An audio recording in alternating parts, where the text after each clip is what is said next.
شکریہ حاجی محمد ارشد صاحب کا،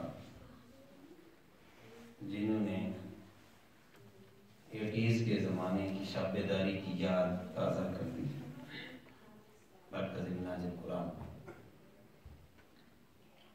جس لئے کے ساتھ، جس محبت کے ساتھ اور جس سر کے ساتھ انہوں نے محفل جمائی اور جس عروج پر وہ لے کر گئے اس کو بحال کرنا، میں باقی کا تو نہیں کہتا، میرے لیے شاید ناممکن ہو۔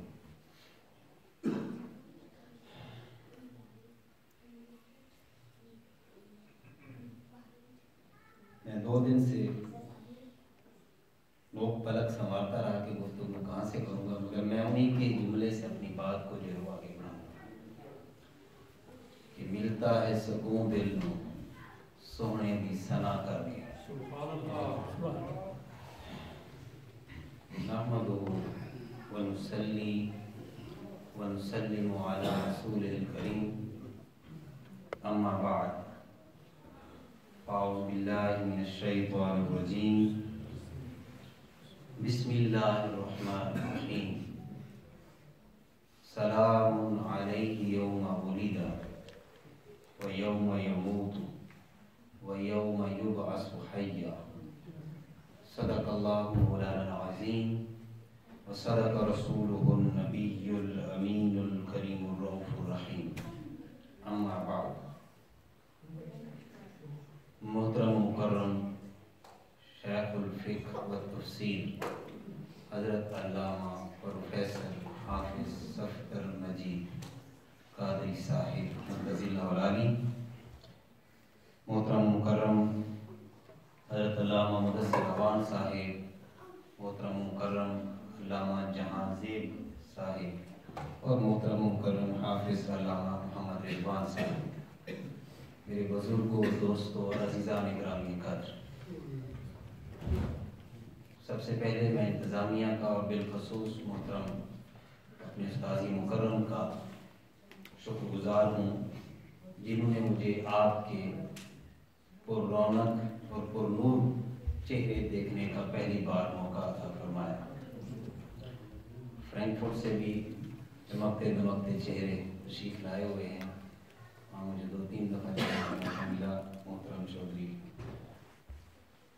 فاروق اظہر صاحب اور تمام احباب جتنے بھی آج حضور صلی اللہ علیہ وسلم کے محفل میں تشریف لائے، اللہ پاک میرا آنا اور آپ کا آنا یہاں بیٹھ کر ذکر الہی کرنا اور ذکر رسول کرنا اور سننا اپنی بارگاہ میں قبول و منظور فرمائے۔ یہاں 4-5 سال مجھے بھی ہو گئے آئے ہوئے، یہاں دیار غیر میں اس طرح کی محفلوں کا انعقاد کم ہوتا ہے، جہاں سے دین کی، اسلام کی بات ہمارے کانوں میں پڑے۔ وہاں تو ہم صبح ہوتے ہی ہر طرف سے اللہ اکبر، اشہد ان لا الہ الا اللہ، اشہد ان محمد رسول اللہ کی آوازیں، تو ایک کانوں میں رس گھلتا تھا، ایک سکون ملتا تھا، اور عرصہ دراز سے وہ آوازیں بھی سننے کے لیے کان ترس گئے۔ ایسے حالات میں میلاد کی صورت میں، افطاریوں کی صورت میں اور معراج النبی صلی اللہ علیہ وسلم کی صورت میں، تبلیغی اجتماعات کی صورت میں، محافل کی صورت میں، حلقہ درود کی صورت میں، جس بھی رنگ میں ہم محفلیں سجاتے ہیں، ہر ایک کا منتہا اور مقصود یہی ہوتا ہے کہ ملتا ہے سکون دل نو سونے کی ثنا کر۔ سکون اللہ رب العزت نے ہمارے دل کا وہ یاد رسول صلی اللہ علیہ وآلہ وسلم میں رکھا ہے۔ ہم سب حضور کے ذکر سے اپنے دلوں کو سکون دیتے ہیں اور اچھے عمل کر کے آپ کی دعاؤں کے محتاج رہتے ہیں۔ سورۃ توبہ میں اللہ رب العزت نے اہل ایمان کے خرچ کرنے اور منافقین کے خرچ کرنے میں فرق بیان فرمایا جو منافق ہیں وہ جب خرچ کرتے ہیں تو وہ مغرم، وہ جرمانہ سمجھ کے خرچ کرتے ہیں کہ جرمانہ ادا ہو گیا، نہ چاہتے ہوئے، بے دلی سے، جبکہ اہل ایمان وہ ہیں ان کے خرچ کرنے کے پیچھے جو انسینٹیو ہوتا ہے، جو محرک ہوتا ہے، وہ قرآن نے بیان کیا قربات عند اللہ و صلوات الرسول۔ وہ جب اللہ کی بارگاہ میں خرچ کرتے ہیں، اپنے خون پسینے کی کمائی لٹاتے ہیں، تو اس لٹانے کے پیچھے جو فلسفی، جو مقصد، جو آبجیکٹو، جو ان کی سوچ کار فرما ہوتی ہے، رب کائنات نے فرمایا کہ وہ قربات عند اللہ و صلوات الرسول، وہ اپنے رب کے قرب کے خواہاں ہوتے ہیں، طلبگار ہوتے ہیں، اور پیغمبر کی دعاؤں کے چاہنے والے ہوتے ہیں کہ حضور دعا فرما دے کہ میرے امتی تو نے کتنا اچھا کیا۔ ایک غزوہ میں غزوہ تبوک تھا، جب اسلام کو بہت ضرورت تھی، مالی تعاون کی ضرورت تھی، تو ہر ایک نے، ابوبکر صدیق رضی اللہ تعالیٰ عنہ نے اپنے حساب سارا گھر کا لٹا دیا، سب کچھ، تفصیل میں جانے کی ضرورت نہیں ہے۔ حضرت عمر فاروق نے آدھا دے دیا۔ ایک اور صحابی تھے ابو عقیل انصاری رضی اللہ تعالیٰ، وہ بھی لائے اپنا حصہ شامل کرنے کی۔ وہ کیسے لائے کہ گھر میں کچھ نہیں تھا، حضور صلی اللہ علیہ وسلم نے طلب فرمایا تو گئے، دہاڑی کی، کمایا، جو دہاڑی ملی آدھا گھر چھوڑ آئے اور آدھا حضور کی بارگاہ میں آ کے پیش کر دیا، اور کھجوروں کی صورت میں تھا۔ وہ ڈھیر پڑا ہوا تھا، آقا دو جہاں صلی اللہ علیہ وسلم اس کو اٹھاتے، اوپر رکھتے، نیچے رکھتے، اور فرماتے یہ ہمارا صحابی، ہمارا دوست ابو عقیل لایا ہے، ابو عقیل لایا ہے۔ تو وہاں دل دیکھا جاتا ہے کہ دل کے اندر کیا ہے، باہر سے نہیں دیکھا جاتا۔ وہ بارگاہ ہی ایسی ہے، وہ دلوں کو دیکھتی۔ تو آپ محبت سے کہتے جاتے کہ ہمارا ابو عقیل آیا ہے، کیونکہ ان کے دلوں کو سکون حضور کی دعاؤں سے ملتا ہے۔ ایک حدیث پاک میں آتا ہے، آقا دو جہاں صلی اللہ علیہ وسلم ایک صحابی کے گھر گئے، حکم ہے کہ آپ نے بڑے باہر کھڑے ہو کے فرمایا السلام علیکم، کوئی جواب نہ آیا۔ آپ نے ایک بار، پھر دوسری بار فرمایا السلام علیکم، پھر تیسری بار فرمایا السلام علیکم۔ تو طریقہ یہی ہے کہ جب کسی کے دروازے پر جاؤ تو 3 بار سلام کرو، اگر جواب ملے تو فبہا، ورنہ پلٹ آؤ، قیل ارجعوا فارجعوا، جب کہا جائے پلٹ جاؤ۔ تو آقا دو جہاں صلی اللہ علیہ وآلہ وسلم پلٹ کر واپس جانے لگے، جب دیکھا کہ آواز نہیں آئی میرے 3 بار سلام کرنے سے، تو آپ پلٹ کر واپس چلے گئے۔ جب واپس جانے لگے تو صحابی رسول دوڑتے ہوئے واپس آئے اور آقا دو جہاں صلی اللہ علیہ وسلم کے قدم بوسی کرنے لگے۔ عرض کی یا رسول اللہ، میں سن رہا تھا آپ فرما رہے تھے السلام علیکم، اور میں آہستگی سے گھر بیٹھے اس کا جواب دے رہا، اور گھر سے باہر اس لیے نہیں نکلا کہ میں چاہتا تھا کہ آپ کے لب نازک سے، لب مقدس سے، اقدس سے بار بار میرے لیے سلامتی کی دعا نکلے۔ آپ بار بار کہتے رہے السلام علیکم کہ تجھ پر سلامتی ہو، اگر میں پہلی بار جواب دے دیتا تو آپ واپس چلے جاتے، اس لیے میں آہستہ جواب بھی دیتا رہا، مگر خاموشی سے گھر بھی بیٹھا رہا۔ مجھے پتا تھا کہ آپ 1 نہیں 3 بار ضرور میرے اوپر سلامتی بھیجیں گے، مجھ سے غلطی ہوگی، مجھے معاف کر۔ یہ وہ طلب تھی، یہ وہ چاہت تھی کہ حضور سے وہ دعائیں کیسے لیتے تھے۔ حاجت تصور کر سکتے ہیں، 3 بار السلام علیکم اندر سے آہستہ سے کہتے ہیں وعلیکم السلام ورحمۃ اللہ وبرکاتہ۔ تو سلام کا مطلب کیا ہے؟ سلامتی، سلام کا مطلب یہ ہم صبح شام جو دعائیں دیتے ہیں آپس میں، ہمارا جو ملنے کا طریقہ ہے مسلمانوں کا، جو آقا دو جہاں صلی اللہ علیہ وسلم نے طریقہ ہے، ہمیں مرحمت فرمایا، ہم اس کو بالکل لائٹلی لیتے ہیں، لیکن اس کے اندر بہت کچھ ہے۔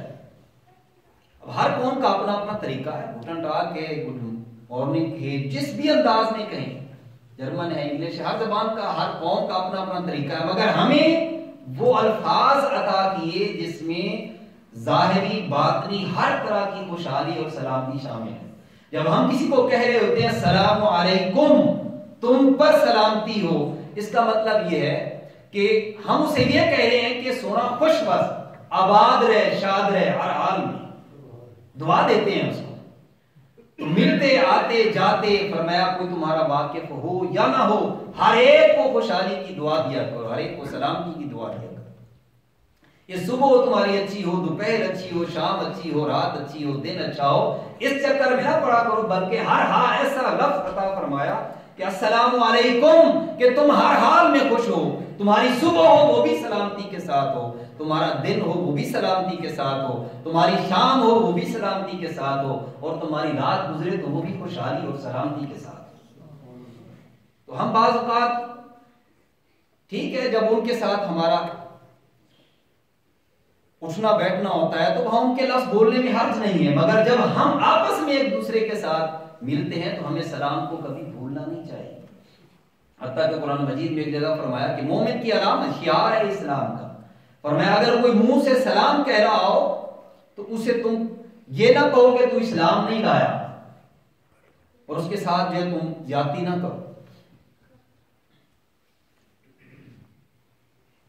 تو ملتا ہے سکون دل نو سونے دی سنا کر کے۔ حضرت حنظلہ رضی اللہ تعالیٰ عنہ ایک صحابی رسول ہے، وہ حضرت ابوبکر صدیق رضی اللہ تعالیٰ عنہ کے گھر چلے گئے، اور جا کے ان کے دل میں خیال آیا، سوچنے لگے کہ کہیں ہم منافق تو نہیں ہو گئے کہ جب ہم حضور صلی اللہ علیہ وسلم کی بارگاہ میں جا کے بیٹھتے ہیں تو وہاں پر تو ایمان بڑا تازہ ہوتا، جذبات ہمارے جو ہے وہ سمندر کی طرح بحر بے قرار کی طرح امڑ رہے ہوتے ہیں، مگر جو حضور کی بارگاہ سے دور ہوتے ہیں تو قلب کی کیفیت جو ہے وہ بالکل گر جاتی ہے، اس کے جذبات وہ مان پڑ جاتے ہیں۔ ایک خیال آیا، اس خیال کو لے کر حضرت ابوبکر صدیق رضی اللہ تعالیٰ عنہ کے پاس چلے گئے، جا کر عرض کرنے لگے کہ یا ابا بکر میرا تو یہ حال ہے، یہ معاملہ کیا ہے، ذرا مجھے تو بتائیں اس کے بارے میں۔ حضرت ابوبکر صدیق رضی اللہ تعالیٰ عنہ فرمانے لگے یار میرا بھی یہی حال ہے، میرا بھی سکون نہیں لگتا، جب حضور کی بارگاہ میں ہوتے ہیں تو اس وقت دل کھلکھلا اٹھتا، خوش ہوتا، مگر جب حضور کی بارگاہ سے دور ہوتے ہیں تو پھر دل جو ہے وہ کیفیت نہیں ہوتی، وہ ایمانی کیفیت نہیں دیتی۔ تو پھر دونوں نے پروگرام بنا لیا کہ چلو چلتے ہیں حضور صلی اللہ علیہ وسلم کی بارگاہ، وہاں جا کے یہ شکوہ کرتے اور یہ سوال کرتے اور پوچھتے یا رسول اللہ یہ کیا وجہ ہے کہ جب آپ کی بارگاہ میں ہوتے ہیں تو ہماری پوزیشن، ایمان کی پوزیشن ہائیسٹ ڈگری پر ہوتی، اور جب ہم گھر کاروبار بیوی بچے اپنے معاملات میں چلے جاتے ہیں تو ہماری وہ کیفیت نہیں ہوتی۔ جب حضور صلی اللہ علیہ وسلم کی بارگاہ میں دونوں صحابی رسول حضرت حنظلہ اور حضرت ابوبکر صدیق رضی اللہ تعالیٰ عنہ دونوں پہنچے اور جا کر شکوہ بھی کیا اور ایک عرض بھی کی کہ یا رسول اللہ ہمیں لگتا ہے کہ ہم منافق ہو گئے کہ جب آپ کی بارگاہ میں ہوتے ہیں تو ہمارا ایمان بہت اونچے لیول پر ہوتا ہے، اور جب آپ کی بارگاہ سے دور ہوتے ہیں، گھر کام کاج میں بزی ہو جاتے ہیں، مصروف ہو جاتے ہیں، کاروباری معاملات میں، ازدواجی گھریلو کاروباری سارے معاملات میں، تو پھر وہ کیفیت نہیں ہوتی۔ میرے آقا صلی اللہ علیہ وسلم نے فرمایا کہ اے میرے صحابہ،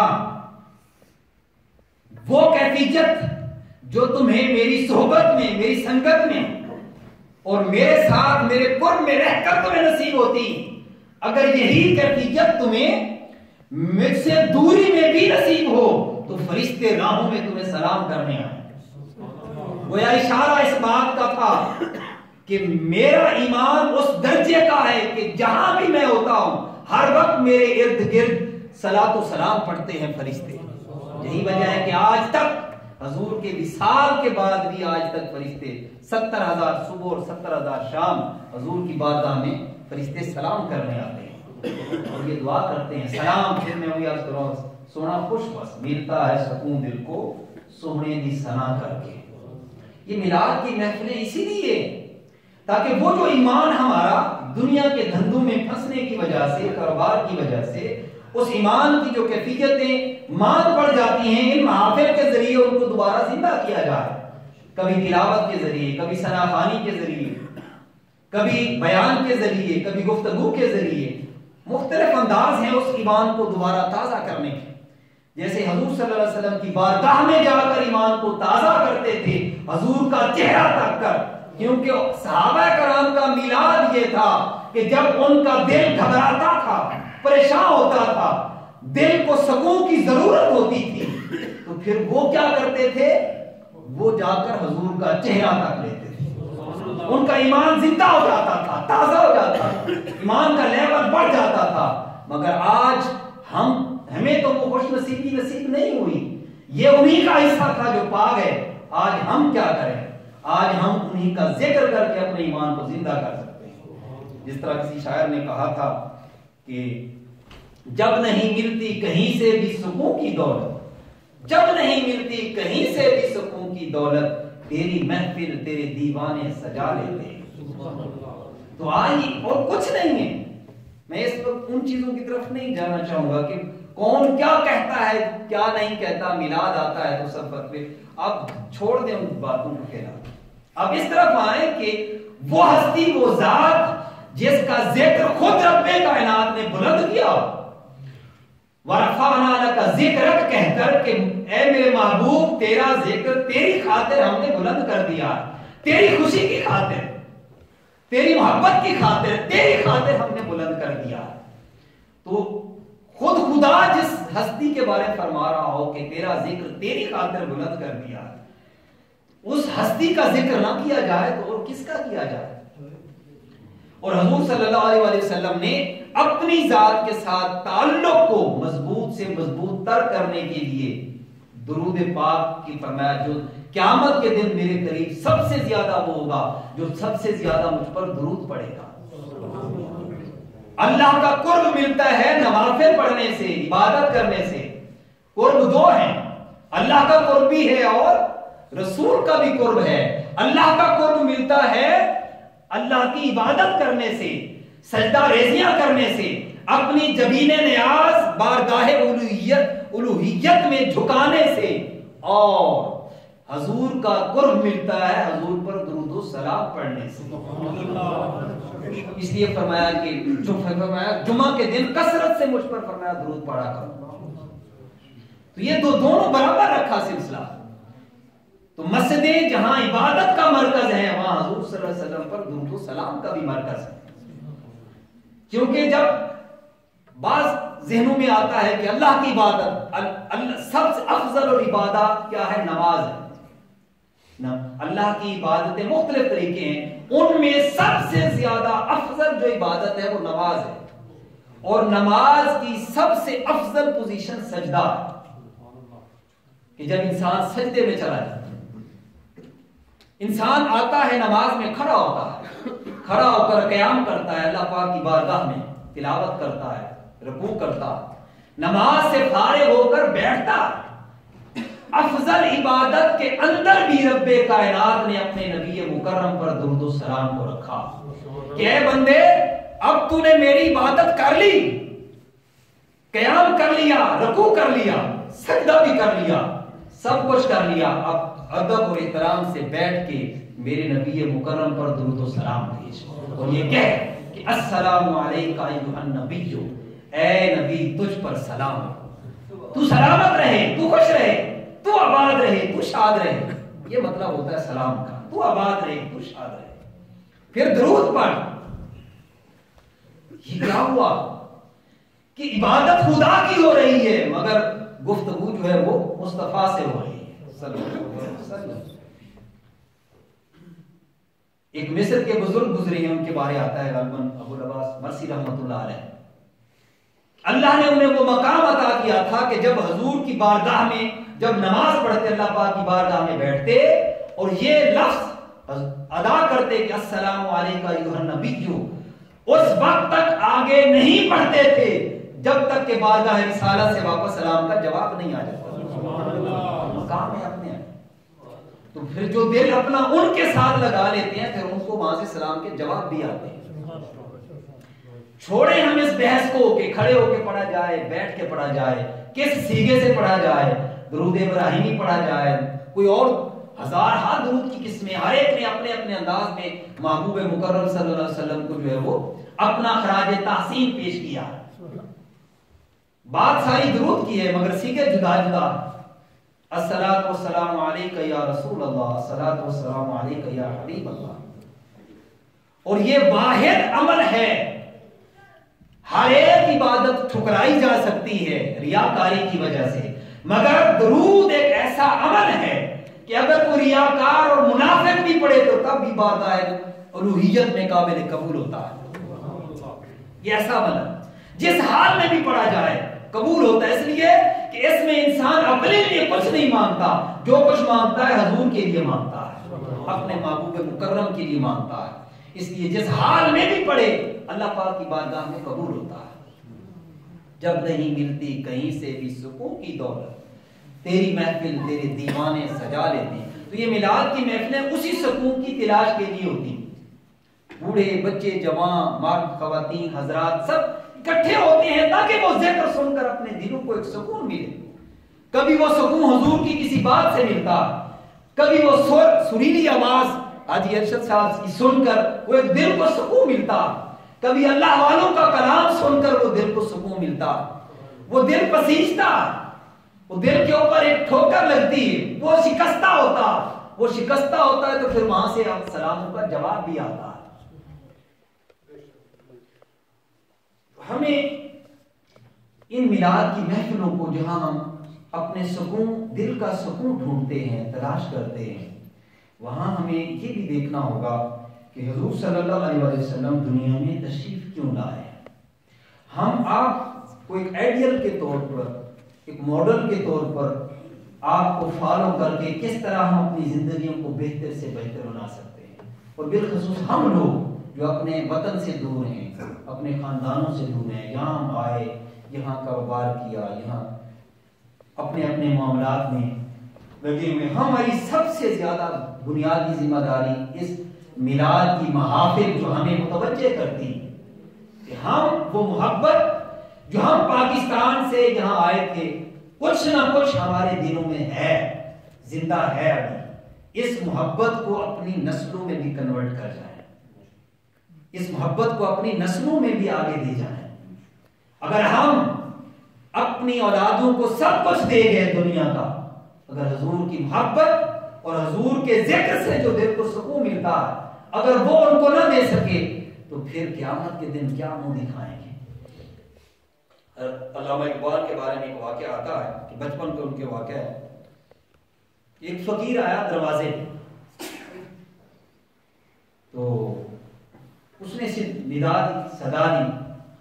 تو علامہ اقبال بچپنا تھا, آپ نے اس کو کچھ ایسی نازیبا سے جملے کہے کہ اس کو ٹال دیا. ان کا باپ بیٹھا دیکھ رہا, جب پلٹ کر واپس گئے تو کہنے لگے اقبال تم نے دروازے پہ آئے ہوئے سائل کو یوں ٹھکرا دیا ہے. اگر قیامت کے دن میرے رسول معظم صلی اللہ علیہ وسلم نے مجھ سے یہ سوال کر لیا کہ ایک خون کا لوتھڑا تجھے رب کائنات نے دیا تھا, اس کو انسان بھی نہیں بنا سکا, یہ ذمہ داری, تو اس کو انسان نہیں بنا سکا. شاید باپ کا وہ جملہ اس کے دل پہ لگا اور وہ اس نے انسان بن کے دکھایا. وہ مفکر پھر پاکستان بنا, مصور پاکستان بنا. پھر وہ قرآن کا ایسا مفسر بنا کہ آج بڑے سے بڑے چوٹی کے علماء بھی اس کا شعر پڑھے بغیر اپنی تقریر مکمل نہیں کر پاتے. اور ان کی شاعری, شروع کی شاعری کچھ اور تھی مگر بعد کی شاعری جو ہے وہ ترجمانی کرتی ہے پورے قرآن مجید کی. اللہ نے وہ فلسفہ, وہ دانش اور وہ عقل, وہ فہم, وہ شعور عطا کیا کہ وہ شعور ایسا ملا کہ نہ صرف پاکستان بلکہ پوری دنیا میں اقبالیات ایک موضوع بن گیا, ایک عنوان بن گیا اقبالیات. تو وہ ہماری جو بنیادی ذمہ داری, ہم نے اس خون کے لوتھڑے کو انسان بنانا ہے. قرآن ہمیں سارے اسٹیپ بائی اسٹیپ بتاتا ہے سب کچھ. سب سے پہلے ہمارے دل میں یہی خواہش پیدا ہوتی ہے نا کہ اللہ یا اللہ مجھے اولاد دے. اولاد ہونا بڑی نعمت ہے، مگر اولاد کو سنبھال کے انسان بنانا اس سے بھی بڑی نعمت ہے. یہ غالباً 2004 کی بات ہے، مناجین کا اجلاس ہو رہا تھا مرکز پر مناج قرآن، قائد محترم تشریف فرما تھے صبح برات میں. تو رات کو ایک شخص رکشا لے کے واپس آ گیا. اس نے آ کے پوچھا کہ میں یہاں سے ڈنمارک سے کوئی دوست گئے ہوئے تھے مرکز پہ، رکشا وہاں سے ایئرپورٹ سے کیا چھوڑ کے چلے گئے واپس. رکشے والا بھی آ گیا، اس نے آ کر بتایا کہ میں یہاں بندہ چھوڑ گیا تو مجھے اس سے ملنا ہے. خیر قصہ مختصر ملاقات ہو گئی. انہوں نے کہا کہ آپ کا 6 لاکھ روپیہ جو ہے وہ میرے رکشے میں رہ گیا تھا، میں واپس کرنے آیا. یہ 2004 کی اگست 2004 کی بات، میں وہاں موجود تھا. انہوں نے واپس کرنے آیا. انہوں نے کہا کہ راتوں رات ہی واپس آ گیا، رات کے 2 بج رہے تھے. ان کے بھی صبح آ جاتے ہیں. انہوں نے کہا کیا خبر میں فوت ہو جاتا، میرے رشتے دار واپس کرتے یا نہ کرتے، اس لیے میں راتوں رات پلٹ کر واپس آیا ہوں تاکہ وہ امانت جو ہے وہ. اور اس نے ایک پیچھے کہانی سنائی وہ جس کے لیے میں نے یہ واقعہ سنا. وہ کہنے لگا کہ میری اولاد نہیں تھی، میں نے اللہ کے حضور دعا کی کہ یا اللہ اگر مجھے ایک بیٹا عطا کر دے تو میں زندگی بھر اسے حرام نہیں کھلاؤں گا. یہ تجھ سے میرا وعدہ. اللہ سے اس نے وعدہ کیا کہ اگر تو مجھے بیٹا عطا کر دے تو میں اس کو حرام نہیں کھلاؤں گا. میرا گھر کرائے پر ہے، میرا رکشا بھی کرائے پر ہے. آج میرے رب نے مجھے آزمایا، مجھے اس نے بیٹا عطا کیا. آج 6 لاکھ روپیہ میرے رکشے میں رہ گیا تھا، کوئی میرا نمبر نہیں جانتا تھا، کسی کو کوئی خبر نہیں تھی. میں چاہتا تو رکھ سکتا تھا، کسی کو کیا خبر کہاں سے رکشا آیا کدھر چلا گیا، رات کا وقت تھا. مگر وہ ضمیر زندہ تھا. ضرورت کے باوجود وہ پلٹ کر واپس آیا اور 6 لاکھ اس نے آ کے واپس کیے. بعد میں پھر اس بندے نے اس کو رکشا بھی لے کے دیا، کچھ اماؤنٹ بھی دی ایز اے گفٹ. اس ایمان کو زندہ کرنے کی ضرورت ہے، اس کردار کو زندہ کرنے کی ضرورت ہے. آج تو ہم دنیا میں پتہ نہیں ہماری شہرت کن ناموں سے چلی گئی. جب تک مسلمان، ابھی محترم مولانا جہاں سے صاحب فرما رہے تھے، جب تک ہمارا کردار زندہ تھا ہم ایک غالب قوم کے. تو لوگ ہمارے پاس علم سیکھنے آتے تھے، جامعہ نظامیہ بغداد آباد ہوتے تھے، مصر کی یونیورسٹیاں آباد ہوتی، تو وہاں یہ یورپ وہاں چل کے جاتا تھا. مگر جب سے ہم دولت کے پیچھے پڑ گئے اور شہرت کے پیچھے پڑ گئے، اس دن سے دنیا میں ہمیں ٹھکانہ کہیں نہیں ملتا. اس لیے ہم سب کی ذمہ داری بنتی ہے کہ یہاں پر ہم اپنی نسلوں کے اندر اس ایمان کی رمق کو تازہ کرتے رہیں وقت کے ساتھ ساتھ. اس کو بجھنے نہ دیں، منتقل بھی کریں اور پھر اس کی حفاظت بھی کریں. اور تو کچھ نہیں تو کم از کم ہمارے جانے کے بعد ہمارے لیے فاتحہ تو پڑھنے کے قابل ہو سکے. کسی مولوی صاحب کو تو نہ بلانا پڑے گی جی ابا جی فوت ہو گئے آگے دعا کر دیں، غسل دے دیو نا، غسل دے دیو. سانو تو پتہ ہی کون نہیں، جنازہ بھی پڑھا دیو، اسی کدی جنازہ بھی نہیں پڑھایا. اگر یہ ساری کمائی کا ماحصل یہ تھا کہ ایک دعا بھی نہ نصیب ہو سکی اپنی اولاد سے، تو ان اولادوں کے لیے اتنا مربع اور اتنا کرنے کی کیا ضرورت ہے؟ کبھی سوچئے گا ہم کس دوڑ میں پڑ چلے گا. حضور نے فرمایا تھا الدنیا سجن المؤمن و جنت الکافر. فرمایا دنیا مومن کے لیے کیا ہے؟ قید خانہ، اور کافر کے لیے جنت. قید خانہ اور جنت کی ایک صفت ہے. یہ کیوں فرمایا؟ قید خانہ جو ہوتا ہے وہاں اپنی مرضی سے نہیں رہنا ہوتا، وہاں حکومت کی مرضی سے رہنا ہوتا ہے. جتنی وہ چاہیں سہولتیں دیں، جتنی چاہیں سہولتیں نہ دیں. اور جنت کا جو تصور رب کائنات نے دیا، فرمایا وَلَكُمْ فِيهَا مَا تَشْتَهِي أَنفُسُكُمْ وَلَكُمْ فِيهَا مَا تَدَّعُونَ. فرمایا جنت وہ ہوگی تمہیں ملے گی جو چاہو گے، جو سوچو گے، سب کچھ وہی ہوگی ملے گا. ان کے لیے تو کوئی رکاوٹ نہیں ہے اس دنیا میں. کافر کی تو جنت ہے، وہ جو چاہے کرے. اگر ہم بھی اسی ڈگر پر چل پڑے تو پھر نہ ہماری دنیا کے رہیں گے نہ دین کے رہیں گے، نہ آخرت ہمارے ہاتھ آئے گی نہ دنیا ہمارے کام آئے گی. الدنیا سجن المؤمن و جنت الکافر. حضور صلی اللہ علیہ وسلم یہ فرما کر ہمیں اشارہ کر دیا کہ اگر دنیا میں اگر چاہتے ہو کہ آخرت کے طلبگار ہو، اگر وہاں کی نعمتوں سے متمتع ہونا چاہتے ہو، تو پھر یہاں کچھ پابندیوں کو قبول کرنا پڑے گا. حیرت ہوتی ہے دوستوں کی باتیں سن کر. جب وہ یہ کہہ رہے ہو کہ پیسہ آنا چاہیے تھا جتوں مرضی آئے، حلال ہے حرام ہے جتوں مرضی آئے، پیسہ آنا چاہیے. کبھی کہیں گے جی جھوٹ کے بغیر کاروبار نہیں ہوتا. خدا جو پہلے تھا آج بھی وہی ہے، صدیوں بعد بھی وہی ہوگا. جس نے پہلے امت مسلمہ کو عزت سے نوازا آج بھی کو نوازنے کو تیار ہے، مگر اس نے شرط ایک ہی رکھی ہے کہ جب تم میرے ہو جاؤ گے تو پھر میں بھی تمہارا ہو جاؤں گا. ان اللہ لا یغیر ما بقوم حتی یغیروا ما بانفسہم. تم نہیں بدلو گے تو پھر میں بھی نہیں بدلوں گا. تم بدلنے کا تہیہ کر لو، پھر میں تمہیں معبود محمد بن قاسم بھی دے دوں گا اور محمود بن غزنوی بھی دے دوں گا، سب کچھ ملے گا. سلطان محمود غزنوی بھی دے دوں گا. جب تو یہاں تو چھوٹے سے لیول سے لے کر اوپر تک کرپشن اتنی ہمارے اندر آ چکی، پھر عزت کہاں سے ملے؟ عزت کیسے ملے؟ جب ہم نے وہ سارے اصول ضابطے جو اللہ کے رسول نے عطا کیے وہ چھوڑ دیے تو پھر کیسے ہو؟ ایک ڈھیر پڑا ہوا تھا کھجوروں کا، اس کا گندم کا. آقا جہاں صلی اللہ علیہ وسلم تشریف لائے تو آپ نے دیکھا تو آپ نے ہاتھ ایسے اس کے اندر ڈالے، ہاتھ اندر ڈالا تو اندر سے گیری تھی. تو آپ نے پوچھا یہ کیا کیا ہے؟ یا رسول اللہ بارش ہوئی ہے.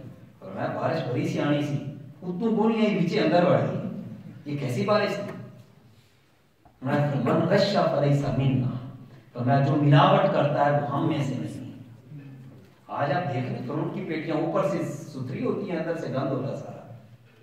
ہم کس ایک فیلڈ میں ہم کہہ سکیں کہ ہاں مسلمان اس نام کاروبار میں اچھے، نہ ہم اپنی اولادوں کو سنبھالنے کے حوالے سے اچھے، نہ ہم عزت کے خواہاں.